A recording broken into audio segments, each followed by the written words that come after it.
Merci. Alors, dans les questions, j'avoue que j'ai peut-être raté l'info parce que j'étais en train de chercher les questions pendant ce temps-là. Je ne sais pas si tu en as parlé, mais Christian nous demande, puisque, il y a un effet œstrogène-like, est-ce qu'il y a une contre-indication en cas de cancer hormonodépendant? Alors justement, ça nous ouvre la porte pour parler des contre-indications et des Mhm. précautions.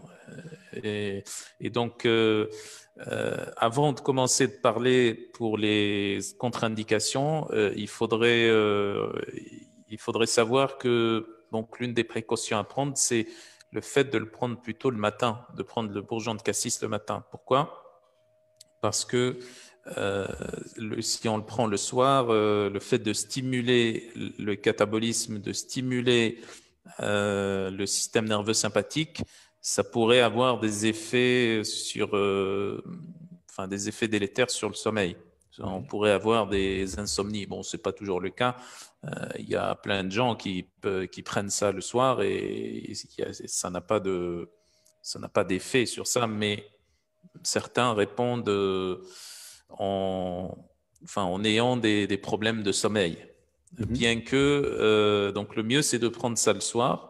Et ces effets, en fait, ça dure les principes actifs que j'avais cités tout à l'heure, outre donc les différents polyphénols, ils ont une demi-vie importante, au minimum 8 à 10 heures, Mhm. voire beaucoup plus. Il y en a qui mettent plus que ça, 18 heures, 20 heures. Donc, si on prend déjà le matin, ça a des effets intéressants sur l'inflammation. Mais si, dans le cas où on a des douleurs le soir, la nuit, des douleurs inflammatoires la nuit, on pourrait différer sa prise vers l'après-midi, par exemple. Donc, début d'après-midi, moitié de l'après-midi. Là, ça Oui. pourrait avoir des effets plus tard sur enfin, la nuit sur l'inflammation nocturne, parce qu'on sait que si on a surtout des inflammations articulaires qui sont d'origine inflammatoire, pas les inflammations d'origine mécanique, mais les inflammations d'origine inflammatoire, ben, Mhm. ça pourrait même réveiller le patient la nuit à cause des douleurs. Et donc à ce moment-là, s'il y a des douleurs le soir, il faudrait différer sa prise l'après-midi, mais pas non plus en fin d'après-midi ou le soir carrément, parce que là, ça pourrait perturber le sommeil. Donc ça, c'est par rapport à la prise. Et puis également, si on voudrait parler des effets, on va dire, pas indésirables, mais des interactions ou des contre-indications. Il n'y a pas de contre-indications vraiment, mais on va dire des recommandations à ne pas le prendre dans les cas, par exemple, de grossesse. Euh, Dans le cas d'allaitement, il faudrait prendre l'avis du médecin Mhm. traitant. On a aussi des effets enfin, en tout cas, c'est déconseillé de prendre dans les cas d'hypertension Mhm.